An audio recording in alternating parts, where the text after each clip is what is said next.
Do you believe in ghosts? Do you believe in spirits that move stuff around? If you said yes to any of those, you're going to want to sit tight and you're going to want to listen to what I have to tell you.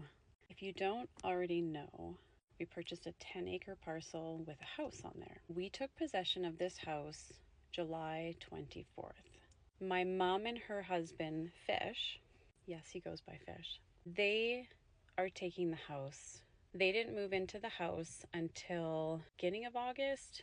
A few weeks after that, some weird stuff started happening in the house. My mom was in the house and she was sitting in the living room. Now, the current layout of this house, the main living area is one big rectangle, so very open. The kitchen is on one end with the living room on the other end. 2 chairs face the living room, the TV, with your backs facing the kitchen. So my mom was in the chair. She has 5 dogs, something like that. And they have a water dish. So the water dish has a container, like a water bottle that sits on top of it. She's sitting in the living room.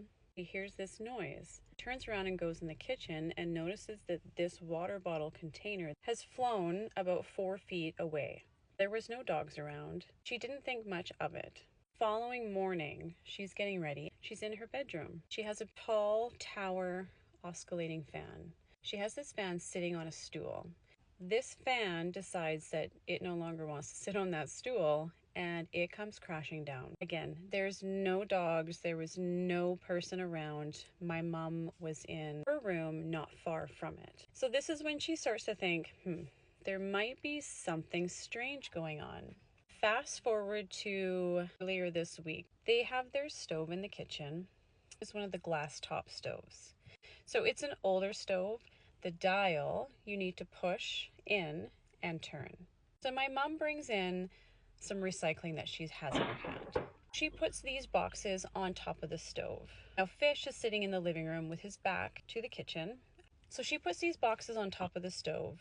She then proceeds to do a few other things and then she heads outside. She was gone for maybe 5 minutes. Now Fish is sitting in the living room and he's not very far. It's all one big rectangle. These boxes, they light on fire.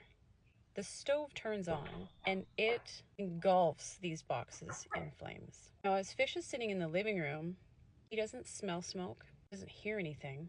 By the time my mom gets back to the house, she's standing there. She can feel the heat. He opens the door. She can smell the burning. She yells, "Fire." I smell smoke. There's a fire. Fire!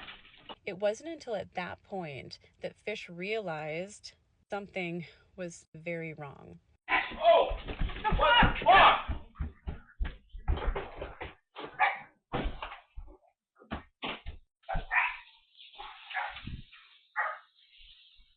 How does someone not smell smoke that has filled the whole ceiling with black smoke? Because this fire is now burning the microwave that sits above the stove. Why did the smoke congregate and stay in the kitchen and didn't go further where he would be made aware of that there is a fire? It's a little bit strange.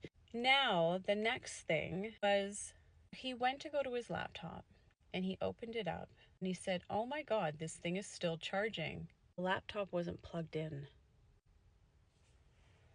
Yeah. I don't know how to explain those things. I have no idea. So now that we've determined that there is potential of some type of spirit, you usually find that kind of stuff out. You kind of want to dig a little bit deeper. So this is what we did. Okay, come back for part 2.